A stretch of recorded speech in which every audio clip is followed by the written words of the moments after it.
নমস্কার বন্ধুরা, শুভ দুপুর। তো আশা করি আপনারা সকলেই ভালো আছেন এবং সুস্থ আছেন। তো আজ তো ভাইফোঁটার পর্ব সকালেই শেষ হয়ে গেছে। তারপরে সকালে টিফিন শেষ হয়ে গেছে, এখন দুপুরে সবাই খেতে বসেছে। এই যে সবাই খাচ্ছে। তো আজকে দুপুরে খাওয়ার মেনুতে কি আছে একটু আপনাদের সঙ্গে শেয়ার করি। বেশি কিছু আইটেম নয়, আজকে ফ্রায়েড রাইস আর মটন কষা করা হয়েছে, আর চাটনি করা হয়েছে, আর সাথে স্যালাড আছে।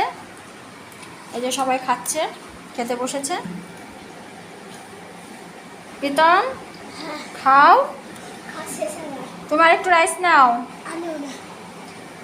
তো আপনাদের সঙ্গে দুপুরের খাওয়া দাওয়াটা একটু শেয়ার করলাম বন্ধুরা।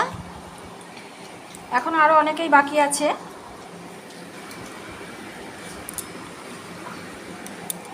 তো ভালো লাগলে সবাই কমেন্ট করবেন। আজকের দিনটা সবার ভালো কাটুক, সবাই ভালো থাকবেন, সবাই আনন্দ করুন। ধন্যবাদ।